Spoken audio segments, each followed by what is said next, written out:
राज्यात दिग्गज नेत्यांच्या सभांवर पावसाचं सावट पाहायला मिळत आहे। पुणे, छत्रपती संभाजीनगर, जालना आणि राज्यामध्ये इतर ठिकाणी अवकाळी पावसामुळे मोठं नुकसान झालंय आणि त्यातच आता पुण्याच्या वडगाव शेरीमध्ये महाविकास आघाडीच्या उमेदवारांसाठी होणारी शरद पवारांची सभा पावसामुळे रद्द करण्यात आली आहे। आदित्य ठाकरेही या सभेला उपस्थित राहणार होते आणि त्याचबरोबर पुण्यातच राज ठाकरेंच्या महायुतीच्या उमेदवारासाठी होणाऱ्या सभेवर देखील पावसाचं सावट आहे।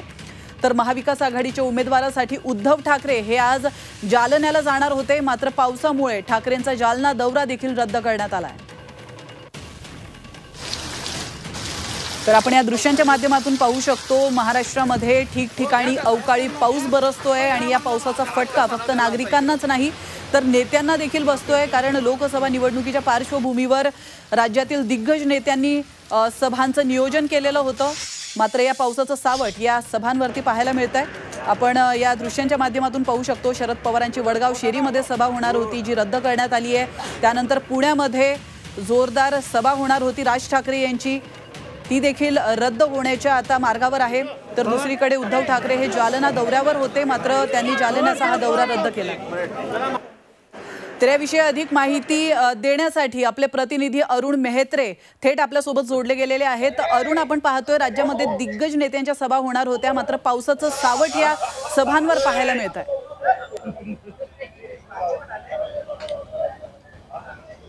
पुण्यामध्ये दोन प्रामुख्याने सभा होणार होत्या, त्यातली एक सभा जी आहे ती अर्थात रद्द झालेली आहे। वडगाव शेरीमध्ये शरद पवारांची सभा होती ती रद्द करावी लागली, मात्र दुसरी सभा जी खरं तर संध्याकाळी 6ची वेळ दिलेली होती मात्र साधारणपणे 7 नंतर सुरू होईल असं अपेक्षित होतं, ती सभा म्हणजे राज ठाकरेंची सभा आणि ती सभा मात्र होणार असल्याची माहिती इथल्या पदाधिकारी कार्यकर्त्यांनी दिलेली आहे। पुण्यातल्या सारसबागेसमोर ही सभा होणार आहे। बाजीराव रस्त्यावरती या सभेची तयारी सुरू असल्याचं आपल्या लक्षात येईल। खरं तर साधारणपणे 3-3:30च्या दरम्यान पाऊस सुरू झाला आणि सभेवरती या पावसाचं सावट निर्माण झालं। सभा होईल की नाही असा प्रश्न निर्माण झाला, कारण सगळी तयारी म्हणजे साहित्य येऊन या ठिकाणी थांबलेलं होतं, मात्र ते आता इथे आपण पाहतो की खुर्च्या, सोफा किंवा आसन व्यवस्था या ठिकाणी लावली जाते आहे, तर हे सगळं थांबलेलं होतं पावसादरम्यान। आता पाऊस थांबला आणि त्यानंतर पुन्हा हे काम सुरू झालेलं आहे।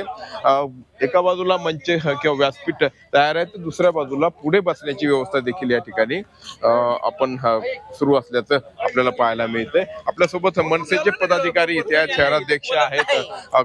पावसाचं सावट सभेवरती होतं, आता मात्र पुन्हा तयारीला लागलेत, तासाभरात सगळं रेडी होईल असं वाटतं का? आणि राज ठाकरे साहेबांशी काही बोलणं झालंय का? म्हणजे माननीय राजसाहेब ठाकरेंची सभा या ठिकाणी 100% होणार आहे।